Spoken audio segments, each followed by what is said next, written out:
happening. Haven't seen it yet. Should get it.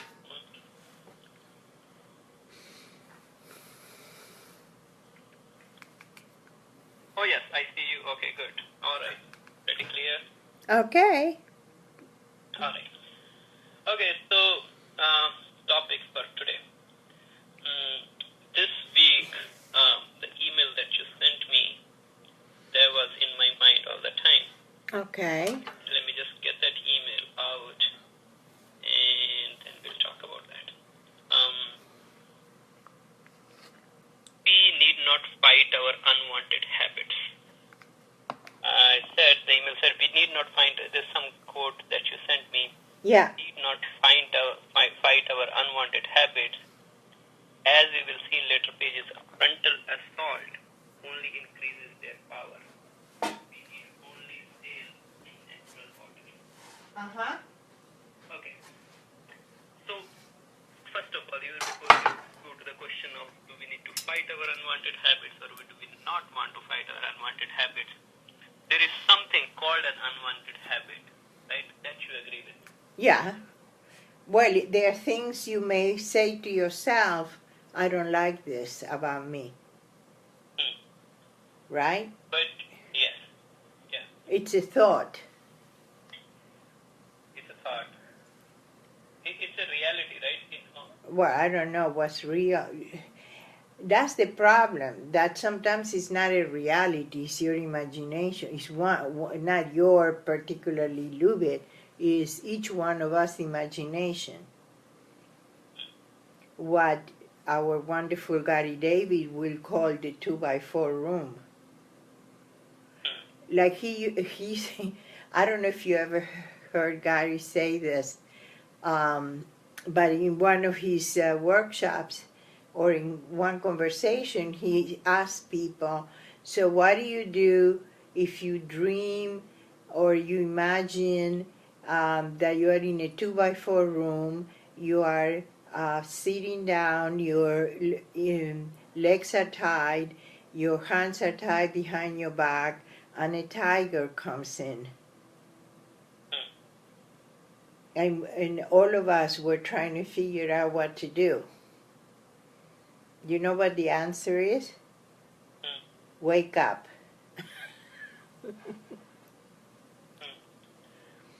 So a lot of our stuff is in our imagination, is in the way we interpret things and we conclude things. So I don't know what is reality and what's interpretation. So that's what we're discussing today, maybe. Yeah. Even before we go to the question of handling or not handling. Mm-hmm. So how can you think of some examples in your life where you met people having a habit which is having a problem which is illusion, which is really doesn't exist, and they imagine it to be a problem? Something. Well, I did that. Like I'm observing myself, and like having a problem. Well, for example, I'll tell you the last one, which I wrote Gary about. I was called by the director of the program at New York University, where I teach a graduate course. And she's a very nice woman, and we get along fine. And, we were talking, and she says to me, I don't know how to tell you this, but the people that work on the floor, like the secretaries or whatever, the one that cleans the Xerox machine, the people at that floor have complained that in your class there is too much laughter and talking. And she said to me in a very nice way, and I understand because, and I said, well, that's because I have the 25 people, and I do small, small work, work in small groups. And she said, yeah, I know, maybe you could close the door. But even before, when she started talking, I was sitting down and I felt that my heart was beating up. I felt burning in my stomach and flush on my head. I felt like a shame attack. Hmm? Right? And I felt like running away, and I was feeling all of these immense feelings that were triggered instantly. Huh? So, because of all the work I've done with Mary and Gary, I knew I'm in a 2x4 room now. Hmm? Okay. I could feel that the tiger, and this woman actually is not attacking me. Huh? She's just informing me. Her tone of voice was not always, terrible, right? Yeah. Right. Huh? She's just telling me this is what's going on. And of course, if I didn't have, so is my past. Okay, she's not my mother, right? But I'm reacting as if shamed by my mom, or society, or the teachers. Hmm? This is something that I felt when I was 3, 4, 5, 6, 7, 8, 9, 10, 11, 12. And all of a sudden, I'm a professor at NYU for 20 years, and a question like that raises, that's imagination. Hmm? But imagination or not, it's something real to be dealt with, right? Well, it's real in my body, but it really belongs to the past. So what I'm dealing with, at least I understood. A lot of times during my life, I ended up either fighting with a woman, right?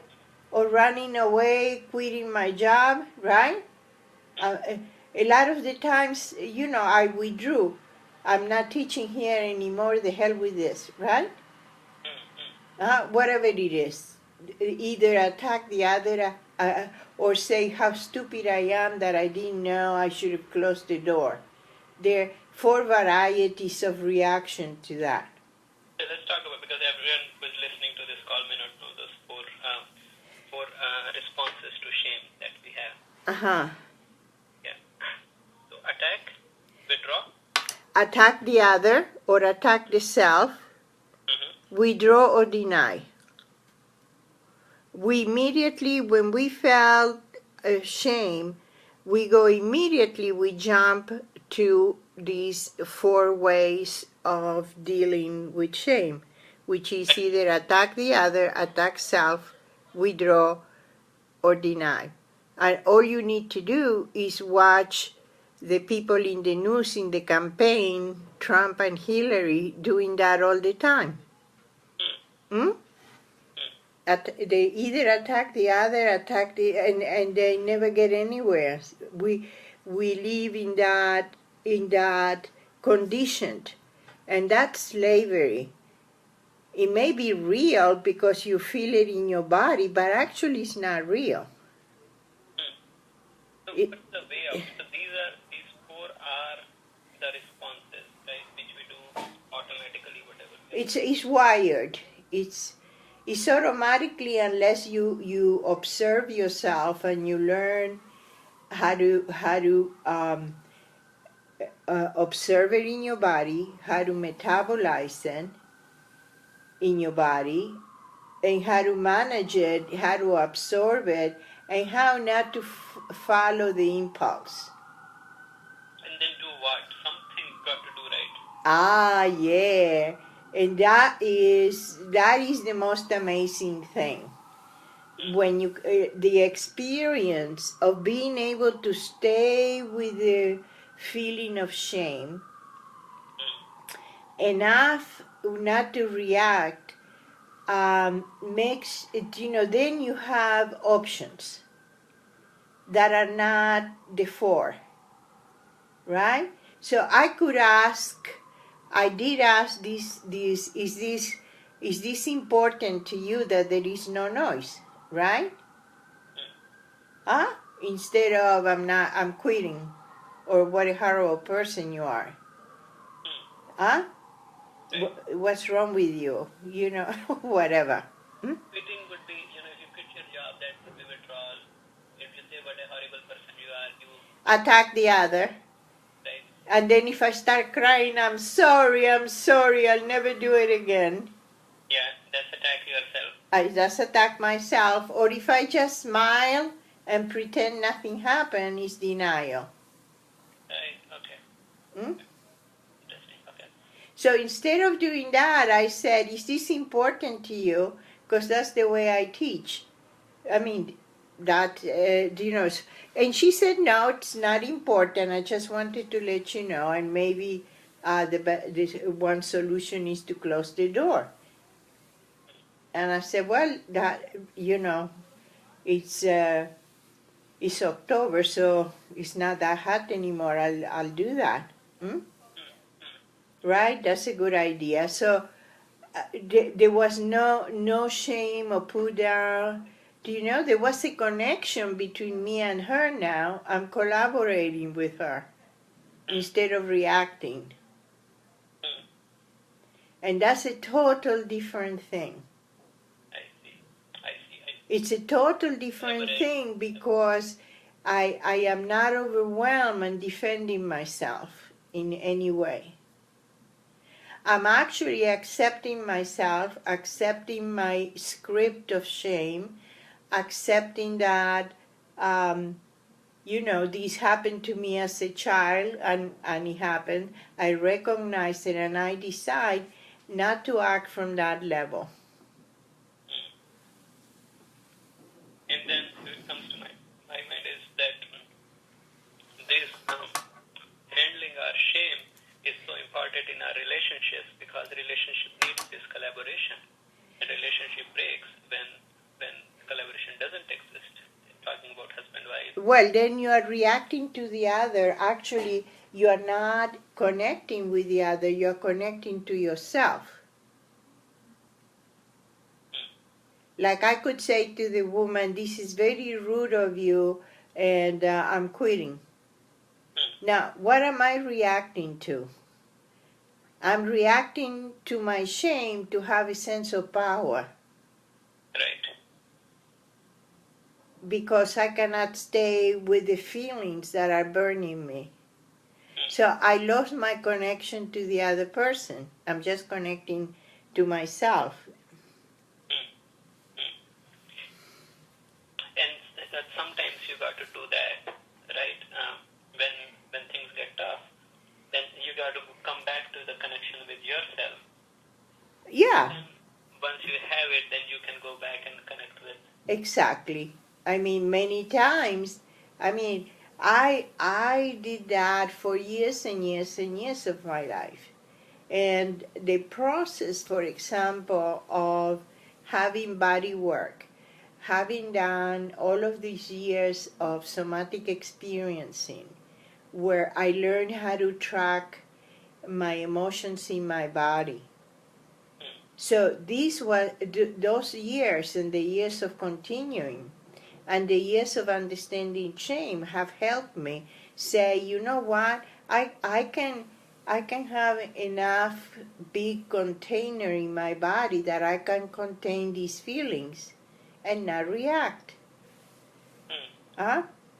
By, kind of massaging my legs, breathing, and knowing exactly that this will pass. Okay.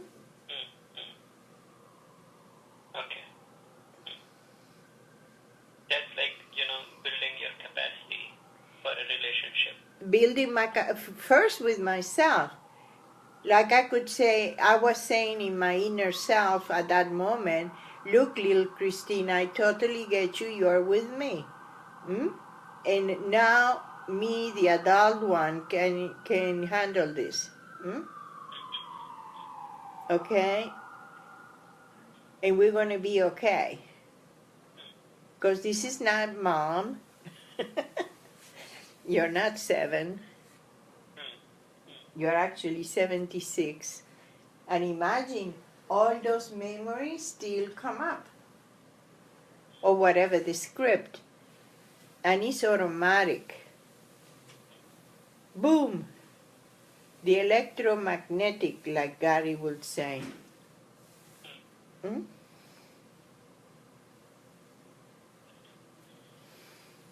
Okay, so yeah, what I get from all this is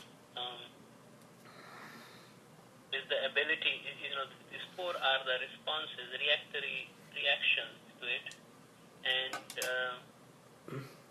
these 4 doesn't let person grow, is that right to say? That one? Yeah, right. But if we feel that in our body and let it pass through, let that feeling of shame which is manifesting itself as reaction in body, let it pass through, then we can choose a response out of We can choose a response. And if you look at it from the lens of what we have learned from the scriptures, right? The defense mechanism is our conditioning. Yeah. And the whole purpose of the spiritual practice, isn't it, is to come out of conditioning. Right. Yes. So I have found that doing this is one step, and you feel it, because when I'm able to do that, there is such a sense of joy. I discover America or something, huh? There is such a sense of like freedom and joy and self-intimacy and self-love that I think I'm touching my soul. So it's very interesting. Okay.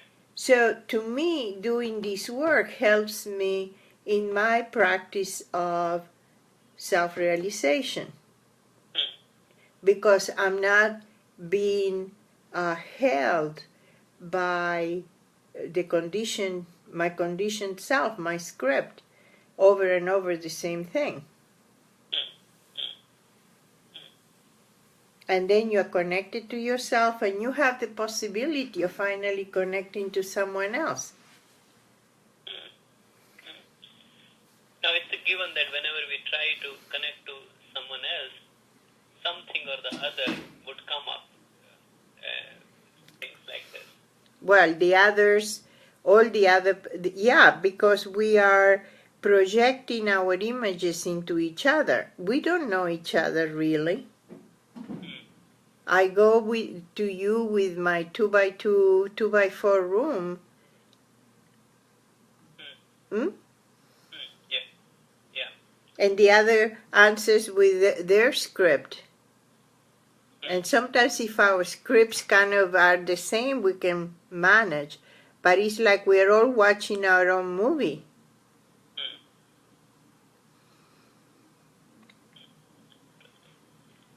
I can say, even like 2 people living together, this will keep on happening. One person back another and, shame. I'm telling you. Yeah. You should hear married couples. It's like the same story for 25 years. He does that and I do this. And when you ask him, but that's the same thing you said last week, 3 weeks, 10 years ago. Huh? Right. And we keep on repeating the script. We don't know the other. Huh? He says boo and I say cow. Does that make sense? Yeah. Unless we understand what's going on, and am I repeating my story? And who's the other person? And how am I connecting to another?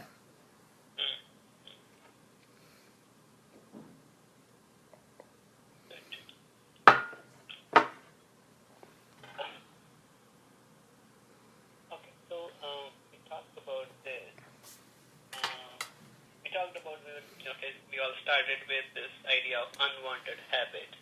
So this is kind of an unwanted habit, and there can be many such unwanted habits. And now you say that interesting sentence. Let me get that email.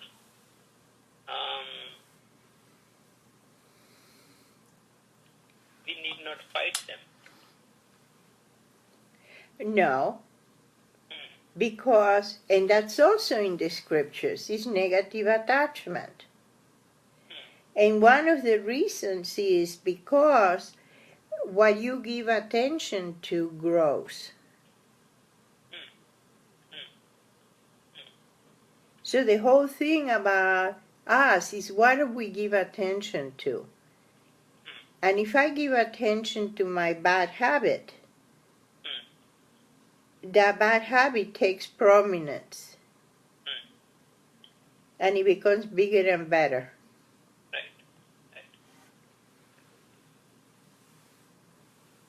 So instead, if I can say to myself, and when I started doing that, it was such a freedom. I am full of conditioning, I'm full of bad habits, right? But I want to learn how to be free.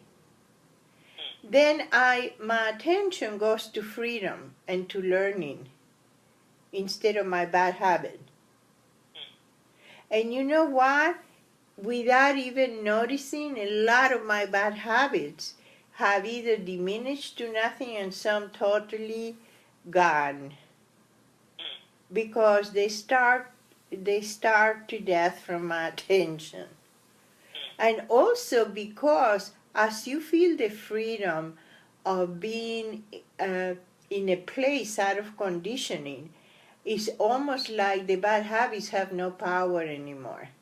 I think bad habits are the habits we have because we cannot feel our soul. That's my own opinion. But the moment you could feel the soul, like if one can go through the struggle of shame, for example, and feeling the shame and staying with that, and really feeling a moment where you don't react and you feel the inspiration and the connection to yourself, it's very hard to go to the bar and drink. Because there's nothing to, you don't have that anxiety anymore. So that's what that letter means. If you keep on doing your self-realization and really building your body and you have the introspective knowledge, eventually, like Krishna says, right? I don't remember in what chapter. I'll give you what you lack. And does that make sense? Yeah. But if you are running around conditioning and never come out of that, I don't know how that. Then of course you're going to need bad habits, because that's a very unhappy place to be. Hmm? Yeah. So the unhabit is telling you something. This is not a free place yet. Hmm? Yeah. So in that sense, bad habit, we can treat them. You could treat them as signs on the road. Right. Yeah.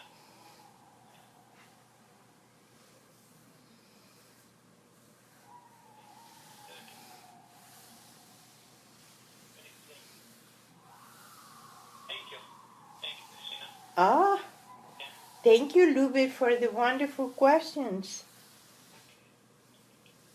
All right. Anyone else? Keep posting. If you have anyone listening to this, if you have topics in mind, stay over and we'll discuss those topics every Sunday at 11 o'clock. Okay. Thank you so much. Okay. Bye. Haribol.